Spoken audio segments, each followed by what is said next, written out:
Right, so make yourself comfortable and just give yourself a bit of time consideration for this. It's easy to sort of take for granted, I think, particularly for people like yourselves who have done quite a lot, and it's like, oh yeah, we're back in this routine, we know what to do, and you can sit there not really taking much notice.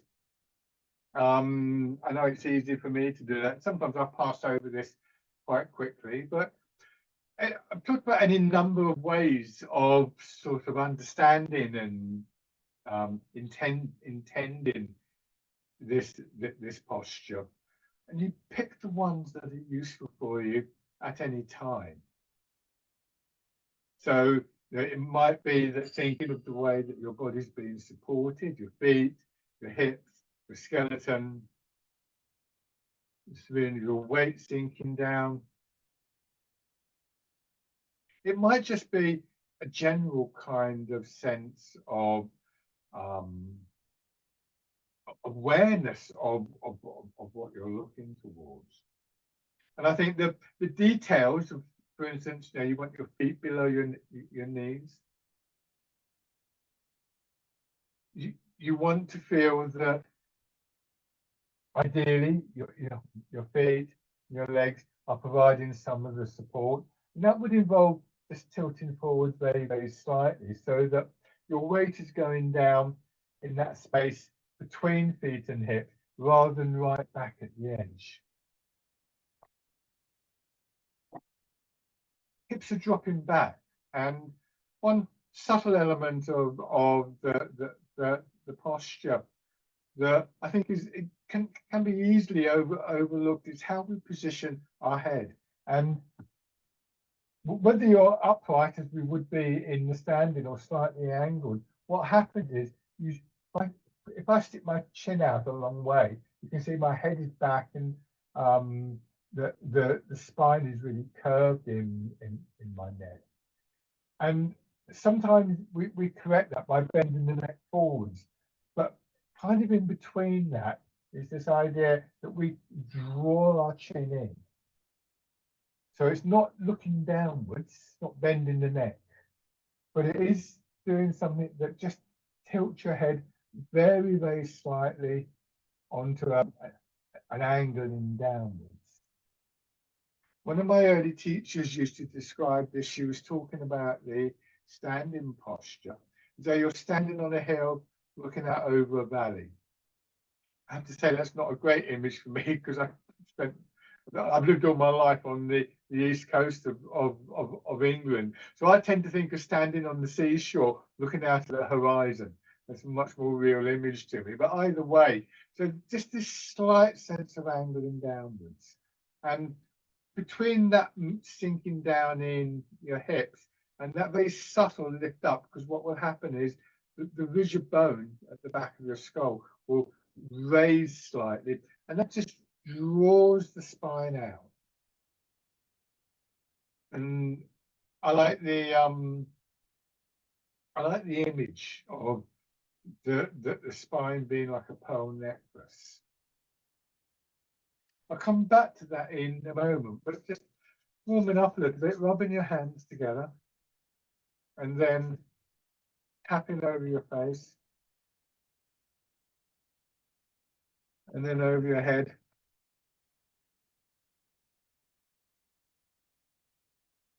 Down to one shoulder, and your arm, and the other side, and the upper part of the chest. Then with your belly, next.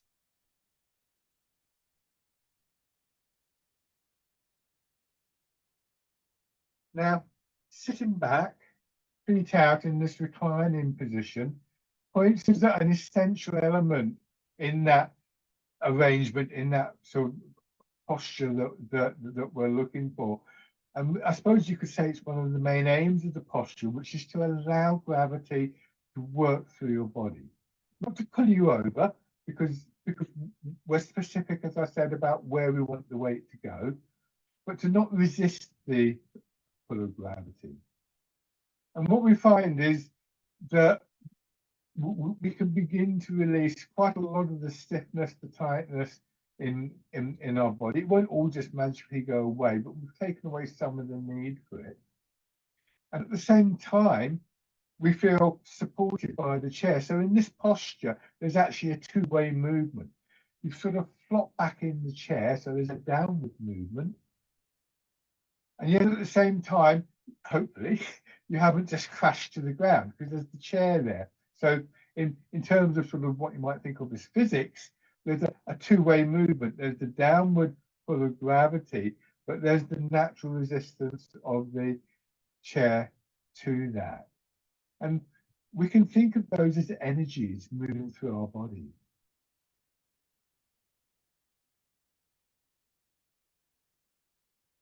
So coming to the upright position, once again, we want to try and reproduce that. I mean, obviously, again, structure can change because the shape has changed, so the structure has to change. That little thing of dropping your hips back and pulling your chin in, it's going to show you something. I'm going to come closer to the camera to do that. If this is, okay, you can't see, if this is the pearl necklace and it's all over the place, we could try and kind of pull it up. But if I rotate the top and if I rotate the bottom between them, then what happens is this very curvy, slightly untidy, sort of not very useful thing can become something that is much straighter and much more in line. So rather than trying to sit up straight, which is, we want to be able to be upright, we make these very simple adjustments to hips and to chin and back of the head. I'm not suggesting, by the way, in any way that the spine itself should become straight. That was just what happened to that little illustration there. The spine should have these natural curves in it, but it does come more into line. And so between each vertebra, there's more chance that movement, energy can be transmitted in both in both directions through these very gentle curves in the spine.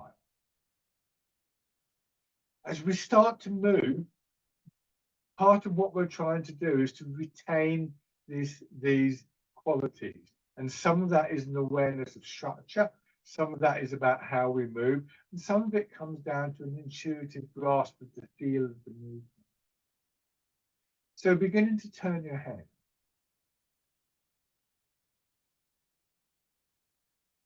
Remember that as we start to move, old habits of movement may well sort of click in.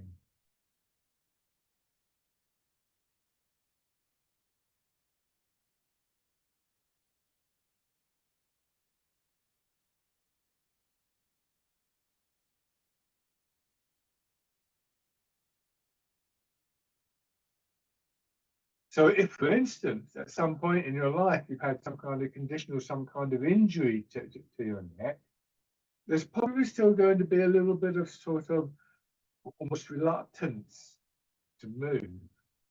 That's quite understandable, and it's something we want to treat with gentleness and respect.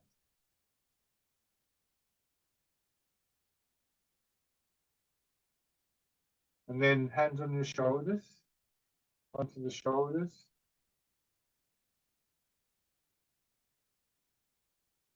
We're trying to find a way of moving that follows what we refer to as the path of least resistance. Water will flow downhill, it will flow around an obstruction. Sometimes it's a lot more forceful, but that image is flowing through the cracks. But in the first instance, when we're trying to develop these movements going forwards now, that would always be the initial quality that we're looking for. When you get a bit more experienced and you notice things that aren't, notice parts of the body that aren't responding in that way, then you might want to use slightly more sort of focused qualities, but the path of least resistance really underpins those as well. Hands to your sides, rotating your arm. One of the ways that we develop that quality is through recognizing that, say, with this movement and the previous one, although what we see is the arms moving, and we can infer quite easily our shoulders are part of that movement, but we also begin to realize that chest, upper back, sides, various muscles and so on in those areas are also part of the movement. So the effort begins to be distributed and then winding around.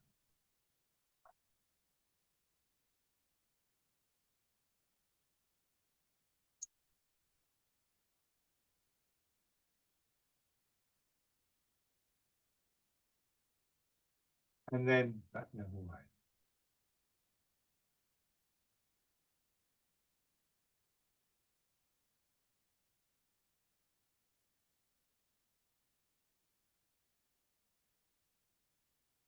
And rest your hand. Now just easing forwards and push back. We might want to go a little bit further rather than just thinking, right, I'm going to find the path of least resistance. Sometimes that will work, sometimes that won't.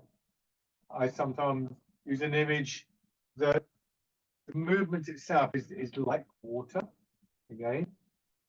And water in a riverbed will flow over a rock or a stone and gradually smooth it off.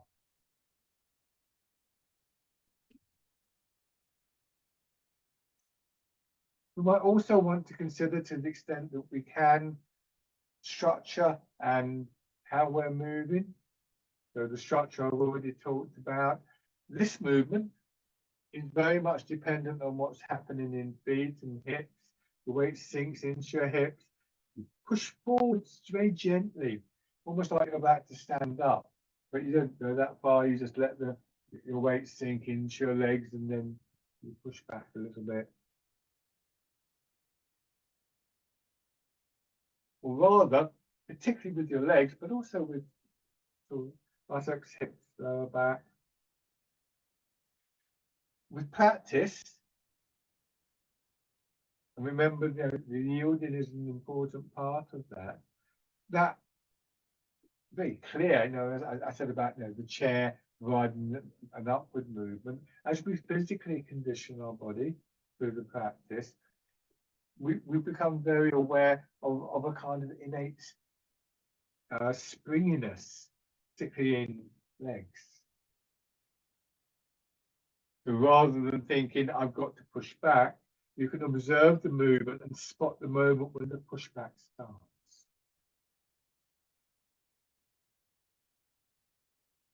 Turn just a little bit. And sometimes it's quite nice to think of that as almost like the ground itself is pushing you back up.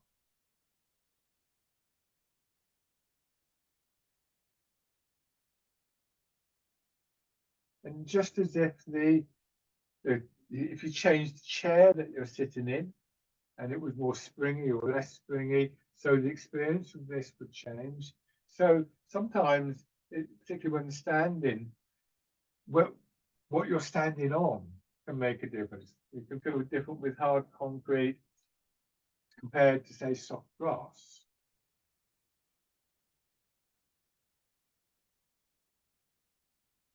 And then turning the other way.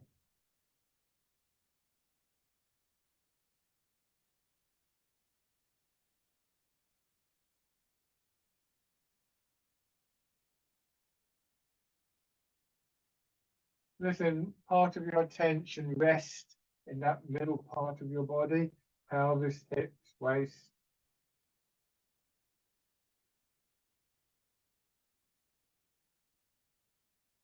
Turning. So your weight moving between your feet, between your hips and your feet.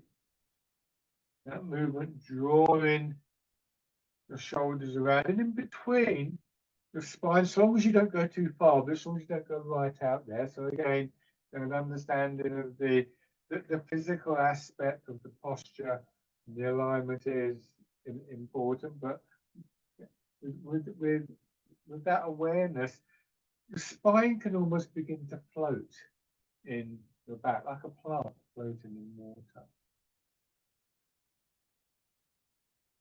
And back the other way.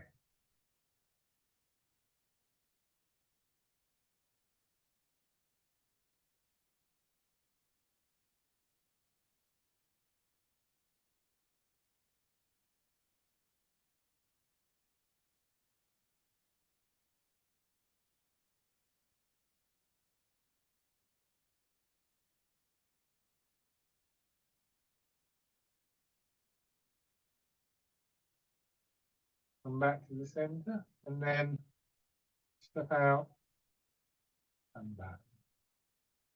Give yourself a moment, feel that contact with the ground. The term we often use is that we plant the foot. And if you were going to plant something in your garden, then actually you'll pay just a bit more attention to it.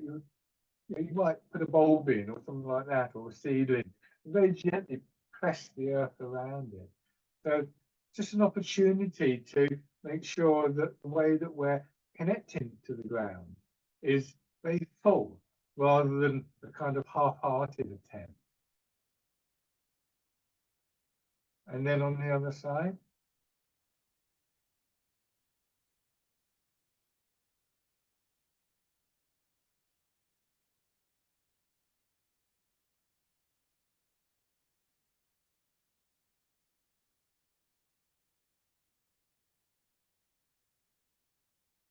Okay. Come back to sitting.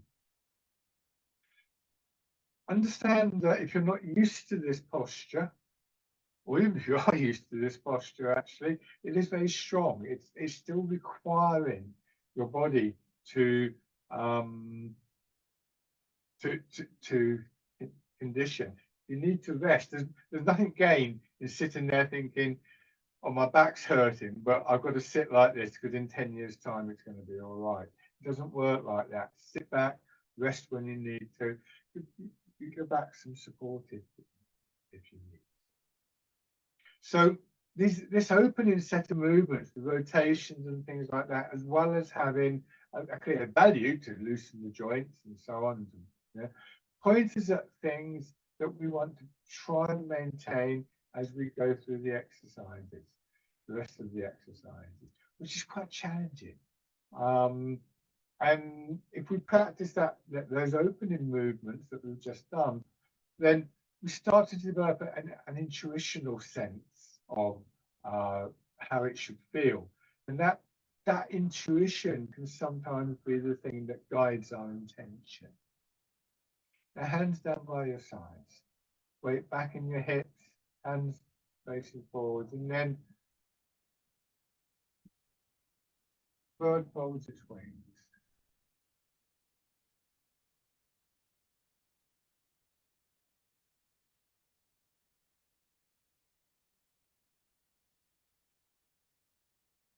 So now, with this opening exercise, from the side, as always, my arms are directly below my shoulder. There's no attempt to move my arm forwards and backwards. It's my weight moving. But there's also this rotation, which, as we've already worked out, is connected to chest and upper back. So we're starting to get a sense for the way that all of the movements will engage one way or another the whole of our body. And if we're paying attention, not just our body either, but body and mind. And this is where we get, I think, in many ways, to the heart of these arts.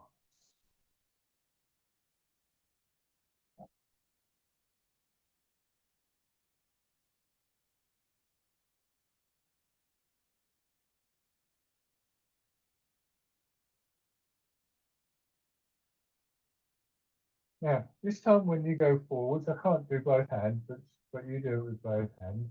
You leave the hand facing back and you go back, and this time you're pulling the arm through. Just let the arm swing quite naturally and go forwards, pulling the arm through. The image of moving through water can be a very useful one if it works for you, because the resistance of the water encourages this order of movement. If you were doing this in water, the likelihood is that your hand would follow your shoulder, not the other way around. And also the likelihood is that you'll just be able to release a bit of tightness, and this flowing quality would naturally get developed. This is called fisherman castanet.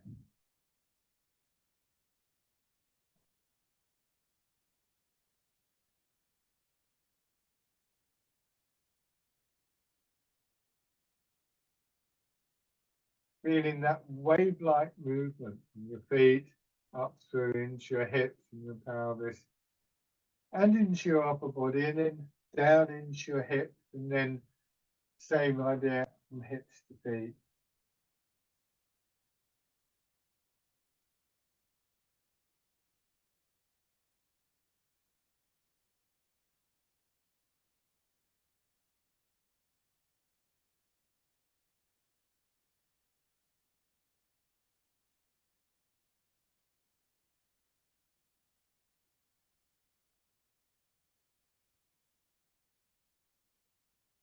And then rolling the ball.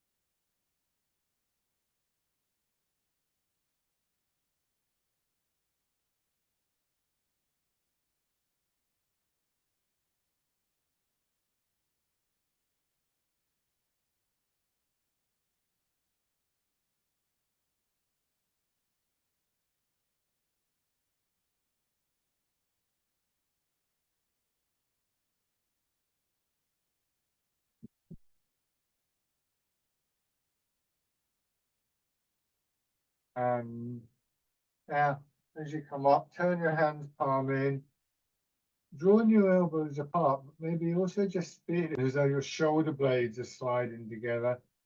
That opens your chest, and then there's a gentle contraction in your chest. This pigeon spreads its wings. And I think it takes its name from this slightly barrel-chested feel that we get when we do this. It's as though your sternum is pushing gently forwards here and then drawing back.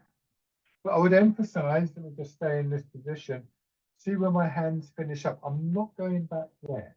The idea is to open the chest. And as soon as your elbows and even your hands, perhaps, get behind your shoulders, you're pulling on the big muscles here rather than opening them. It's fine if you wanted to stretch them, but where the feeling should be that those muscles are being very gently massaged.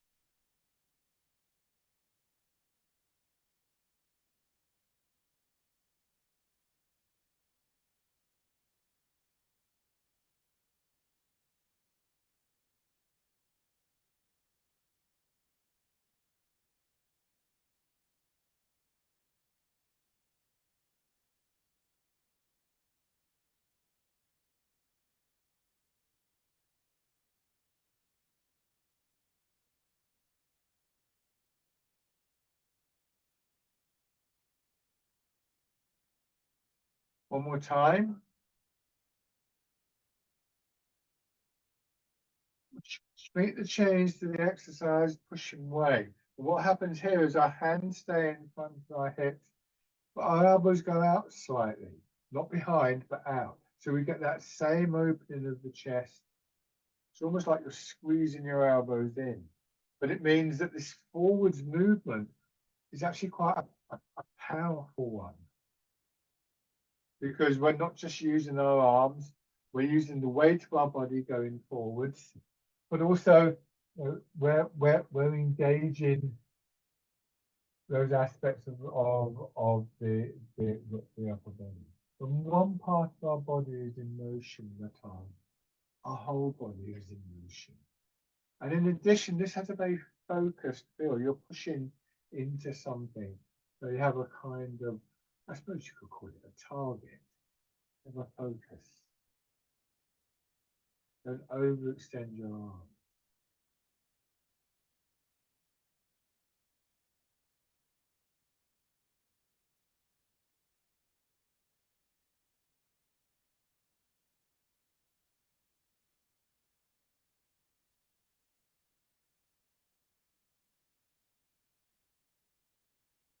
And we change to punch with both fists.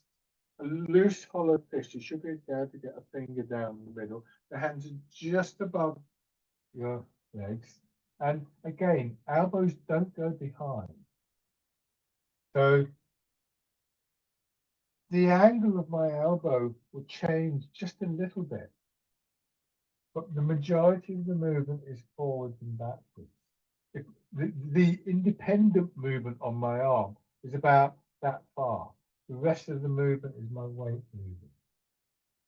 Again, this gives a sense of that inner strength within the body working for us. Don't grip your fingers tight, remember. And again, it's very subtle. It's like a spring coiling up. But the rotation should be all right into your shoulders. So there's still a very subtle now change. Rotation in the shoulders and a change in chest and upper back.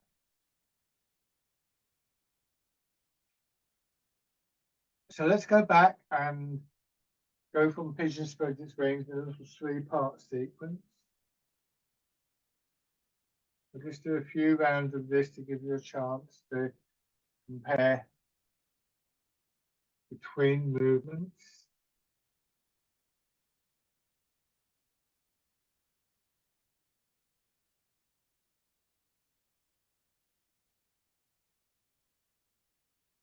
If you get lost in the sequence, don't panic about it. It's not the end of the world. It's really here. It's nice to feel the flow from one movement to another, but to put them side by side so that those subtle changes, those subtle differences of movement within the body are more apparent.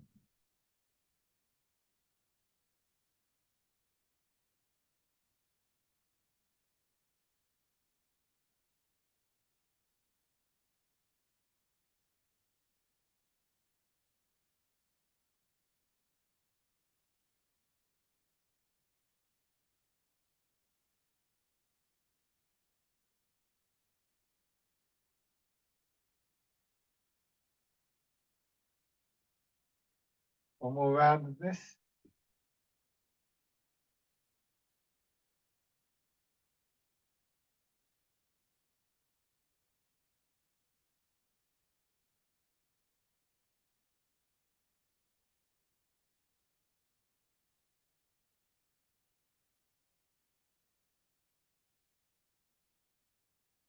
And then opening your fingers, winding around,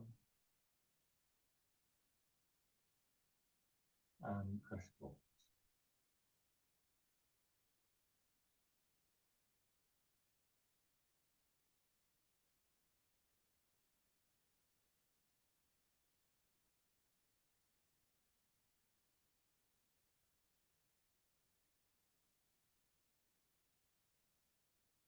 Four.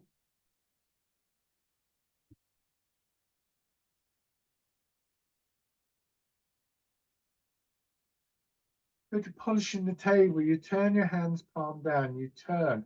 You angle forwards, and that pushes your hands out. Feel the lengthening through your spine, through your arms. Swing around, and then contracting through spine and arms to bring you back to the center. And then in the other direction. So you begin going back to the spine, this string of pearls. a sort of very gentle extension and contraction, giving a very pulsing rhythm to this.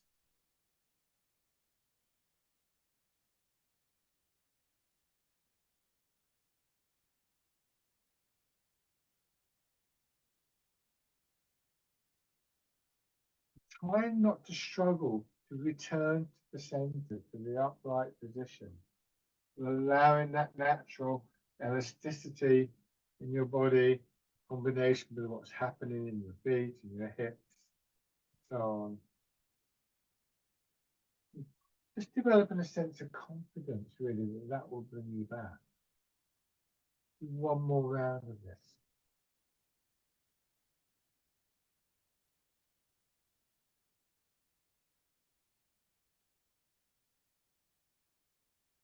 Okay, now come back, turn your hands palm up, get a sense of sinking down, and then that push up through the springiness in your feet and your legs, and then in buttocks, hips, lower back, pushing your arm up. See if you can feel that same sense of that pulsing rhythm of extension and contraction through your back and spine. The spine is a major part of your structure, both physically and energetically.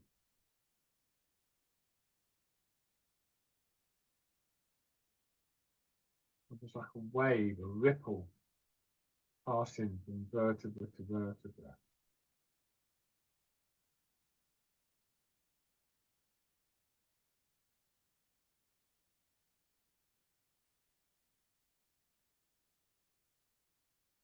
And then change into the wild goose and go out, your arms become like the wings of the bird.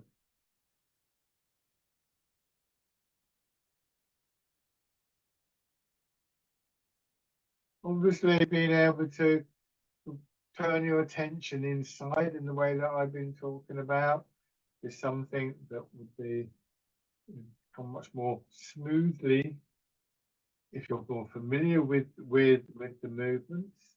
That doesn't necessarily make it easy. My experience is that I tend to get odd glimpses of these things.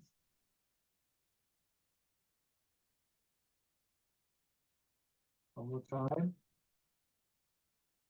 And passing the time.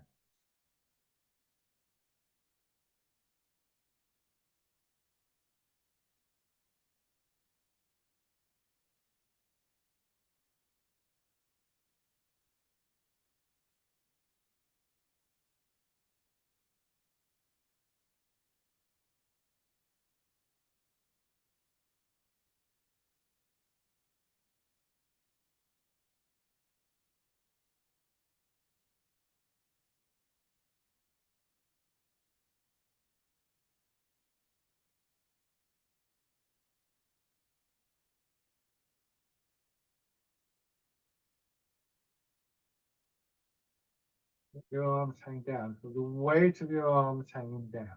And then expansion now is on one side, through one side of your body. Dragon plucks the stars from the sky. Let your arm come down to its full length and weight. Move your attention across to your right foot and then feet in that.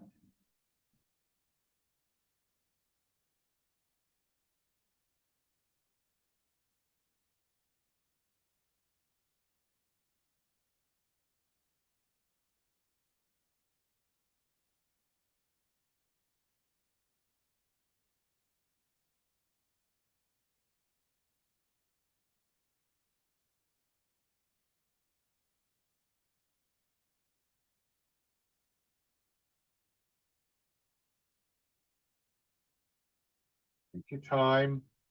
Notice if there's an urge to rush.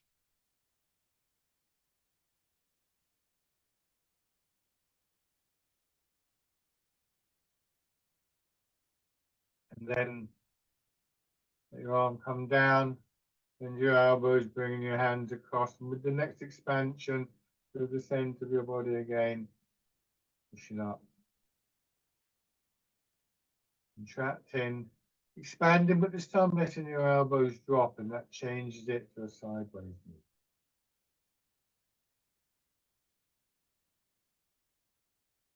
It's interesting to reflect that, two different movements, an upward movement and a sideways movement, both come from the same source, and the change is very simple. I drop my elbows down, but the expansion continues.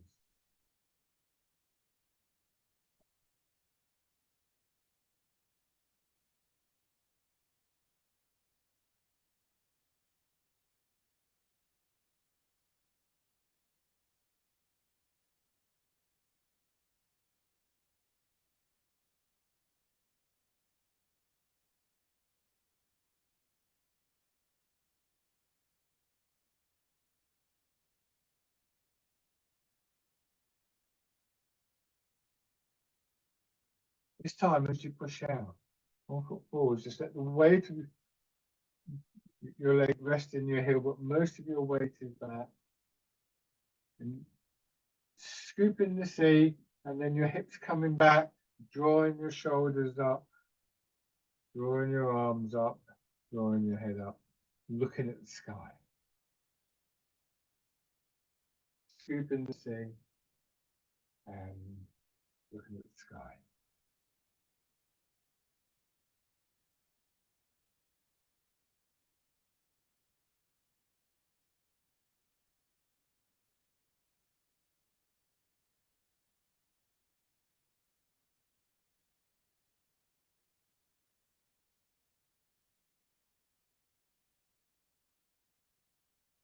And then letting your hands drop down again, a loose fist, grasping the tiger's ears. This has a very bold feel to it. We can almost feel that sort of inner strength in your back. And yet, don't grip your fingers tight. That will block that movement. Imagine you're holding something very delicate, a feather or a precious object in the palms of your hand. You just don't want to drop them. You wrap your fingers around it.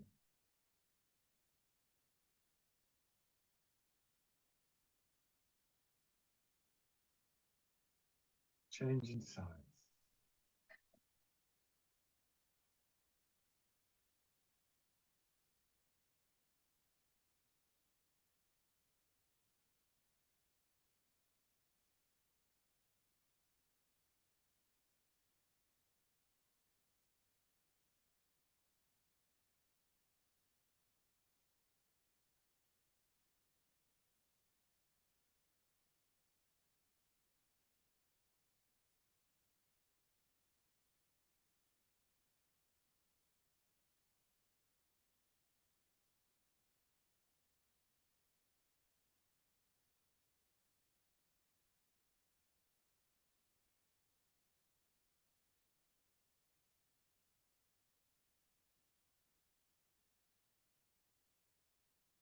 And then grasping the tiger's ear.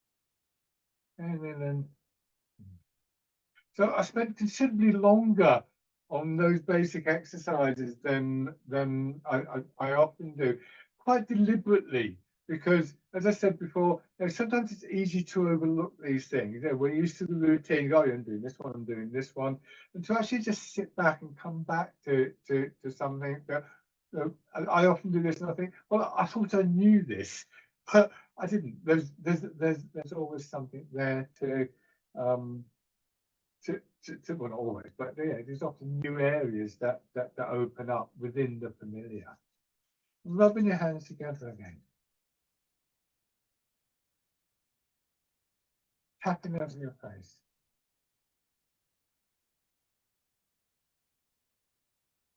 over your head and neck, Down from the shoulder and your arm. To the side. Upper part of your chest. And your belly. Legs.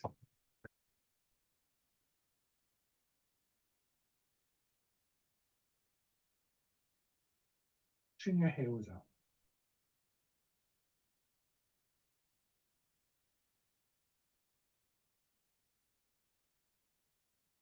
And then circle.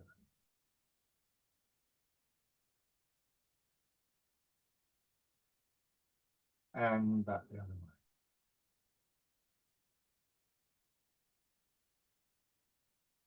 Now standing up if you wish to. We have an idea, a sense, a feeling, if you like, from the seated exercises of what it can feel like to move with that path of least resistance to allow gravity through the body. Structurally, it's different. It has to be different, and we do need to take that into account. The ideal structure that we're looking for, and again, it's something to be moved gently towards. Feet are directly below your hips, toes pointing forwards or very slightly turned out. Your weight rolling forwards a little bit in your feet, and at the same time, just allowing your hips to sink back.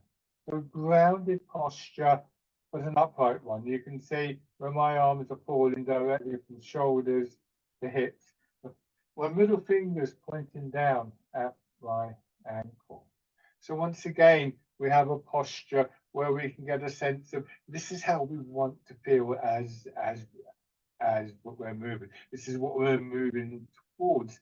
But of course, as soon as we introduce movement, as soon as we introduce change, it becomes more difficult. And that's where the idea of moving through the path of least resistance becomes important. Hips sinking down and pushing up. Body expanding and contracting. See if you can feel that same quality of movement in your spine. And this time, the standing version of the exercise, rooting down. One of the things that I haven't really mentioned that much today, but which is crucially important, particularly in the standing, is that we want to root down. And rooting down in Tai Chi, in physical terms, refers to that drop-in of our center of gravity.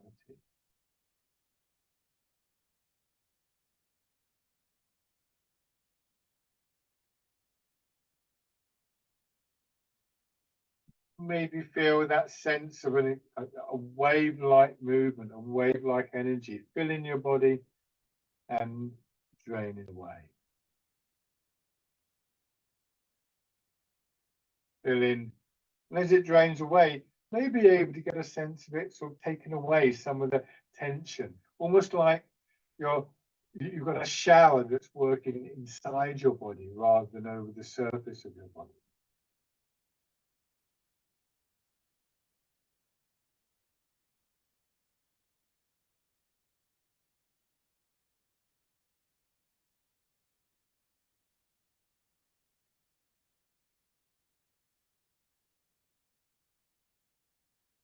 One more time.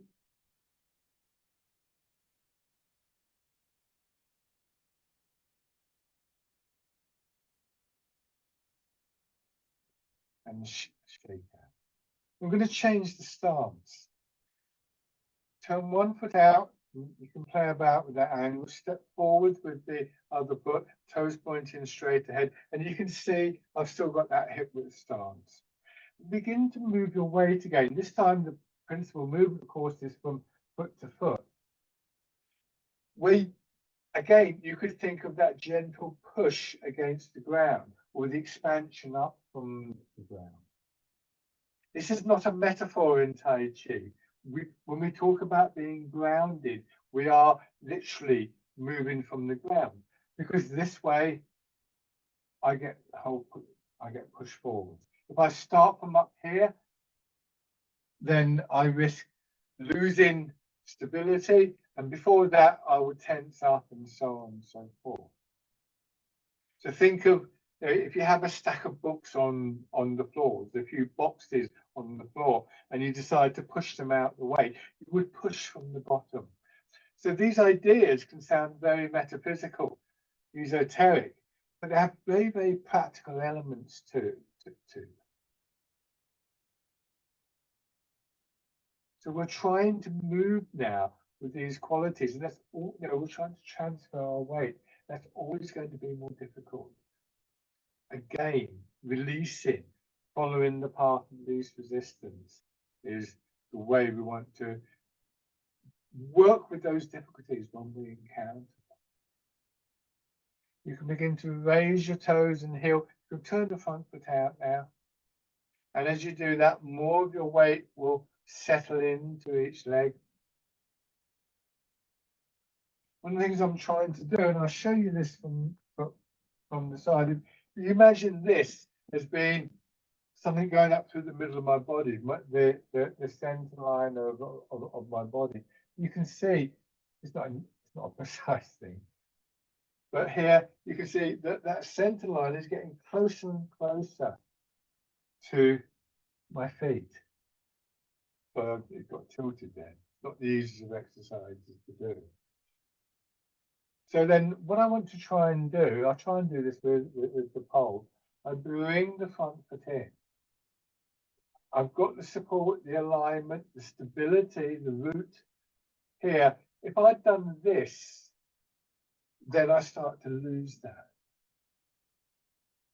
So that, again, may be a useful image to you.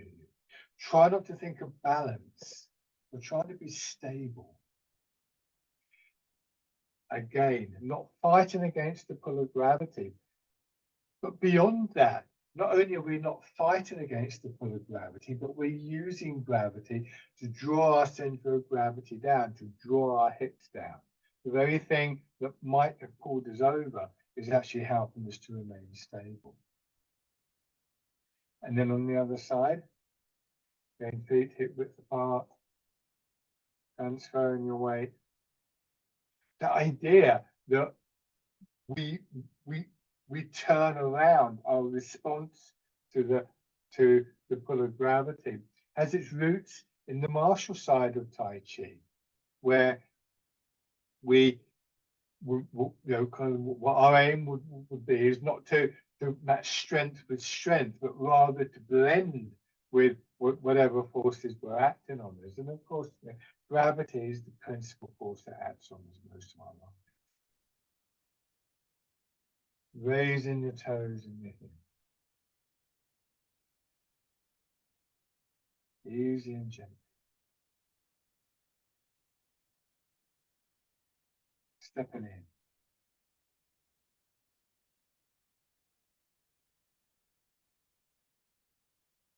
Again, we so rarely pay attention to such a basic act as taking a step. And all the while we're doing this, all the while we're bringing our attention in, remember also the effect on our mind, that calmness that we associate with Tai Chi, that sense of stillness, comes through that focusing. This time, either forwards or backwards, take a few steps, planting the foot.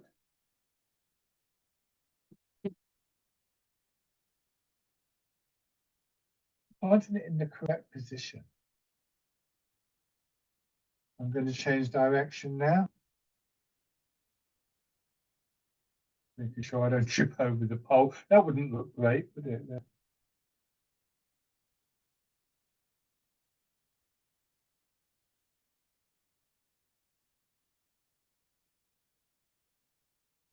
Bring your feet parallel. Okay, so we're going to do just one exercise. It's quite a complicated exercise. If you're watching this on YouTube, everybody in the class at the moment has done this before. Just think in terms of not straining for this. Follow the movement.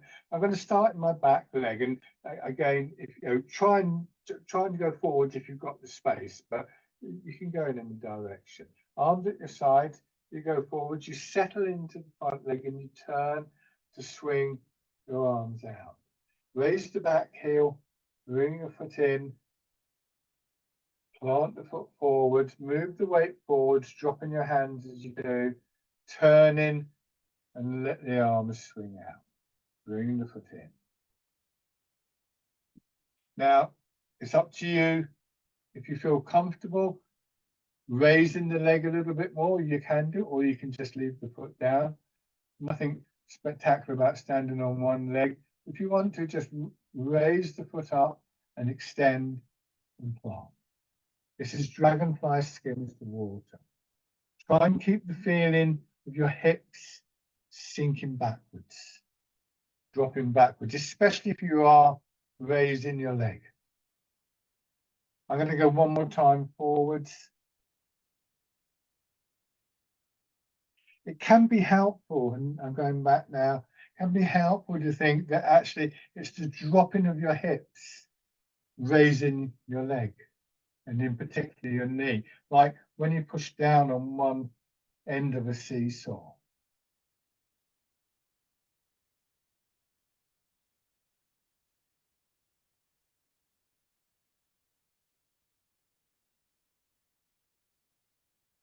Change direction again, unless you've already done so.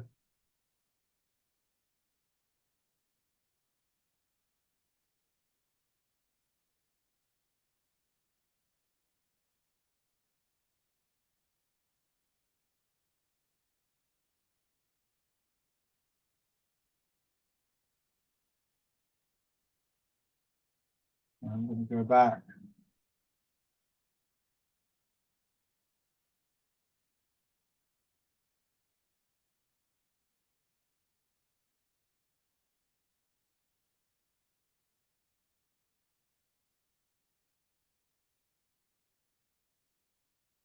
And then bring your feet out. Go back to your chairs.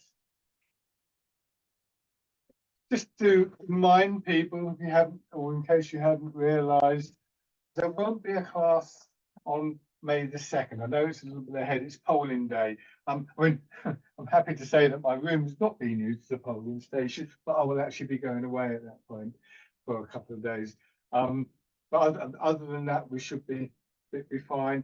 For the Tuesday class, oh no, actually the Tuesday class there won't be a break. So we go full circle, typically in Tai Chi. We come back to this posture. The quality is often described, Chinese term is Zhongding. We translate that as central equilibrium. This was our starting point. This gave us the reference that we wanted to try and sort of keep in mind, as it were, to all of those different and in some cases quite tricky movements. We haven't done the variety of movements that I often do today, because sometimes, as I said at the start, it's nice to come back to stuff that we are familiar with. Sometimes walking down a familiar pathway, if you walk down a little bit slower, you notice things that maybe you haven't noticed before. So I hope that's been useful for people. Letting your arms drop down. There's various symbols that we can use for central equilibrium. The mountain, for me, with its qualities of strength and stillness and spaciousness, is a great one. So I love this exercise. Embrace tiger, return to the mountain. Having a sense of what brings you back, because nobody, in my mind, ever stays in this state permanently. But what we learn in Tai Chi is that we have the means to sort of come back to it, to touch base.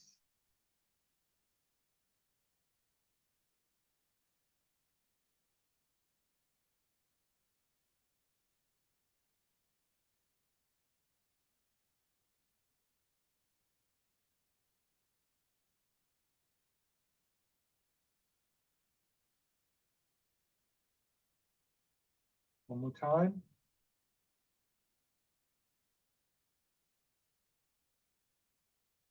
And let your hands rest. Just try and let your attention rest in whatever is important to you, whatever is prominent to you about this feeling within the body.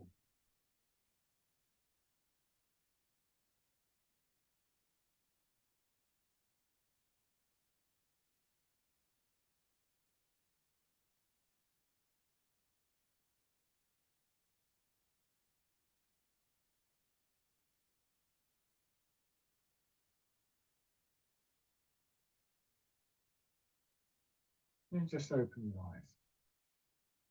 Thank you as always, everybody. And as always, if you have any questions, please do feel free to email me or contact me somehow. I'll do my best to answer them.